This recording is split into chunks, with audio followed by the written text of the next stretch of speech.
नमस्कार मित्रांनो, स्पर्धा परीक्षेसाठी अतिशय महत्त्वाचा व्हिडिओ म्हणजे समानार्थी शब्द आणि समानार्थी शब्दातील सागर या शब्दाचे किती समानार्थी शब्द आहेत व त्यांचे अर्थ काय याबद्दल संपूर्ण माहिती या व्हिडिओमध्ये करणार आहोत. चला तर सुरू करूया हा व्हिडिओ. मित्रांनो, सागर या शब्दाचे समानार्थी शब्द म्हणजे सिंधू समुद्र, महासागर, उदधी जलधी, निरनिधी, पयोधी, रत्नाकर आणि अब्दी आहेत.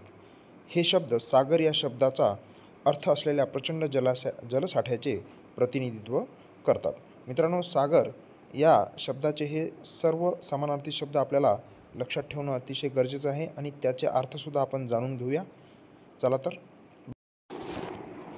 बघा मित्रांनो, सागर याचा अर्थ समुद्रासारखा विशाल पाण्याचा साठा. सिंधू म्हणजे काय? सिंधू हे नदीचे सुद्धा नाव आहे.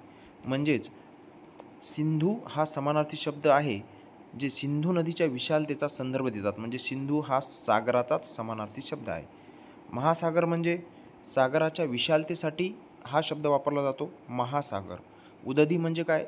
हे जलसाठ्याला सूचित करते.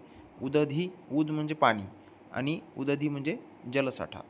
जलधी, जल अधिक धी म्हणजे जल धारण करणारा असा अर्थ दर्शवतो, म्हणून जलधी हे सुद्धा सागराचा समानार्थी शब्द आहे. निरनिधी याचा अर्थ काय आहे? पाण्याचा खजिना. नीर म्हणजे पाणी, ठीक आहे, आणि पाण्याचा खजिना म्हणजेच निरनिधी. पयोधी याचा अर्थ पाण्याचे स्थान असा आहे. पाणी ज्या ठिकाणी असते त्याला सागर म्हणतात. रत्नाकर म्हणजे रत्नांनी भरलेला म्हणजेच समुद्र, हा सुद्धा समानार्थी शब्द आहे. अब्दी हे सुद्धा समुद्राला सूचित करते, म्हणून अब्दी हा सुद्धा समुद्राचा समानार्थी शब्द आहे. मित्रांनो, असे छोटे छोटे व्हिडिओ परंतु महत्त्वपूर्ण व्हिडिओ माझ्या चॅनलवर असतात. कृपया आपण माझ्या चॅनलला सबस्क्राईब करा. धन्यवाद.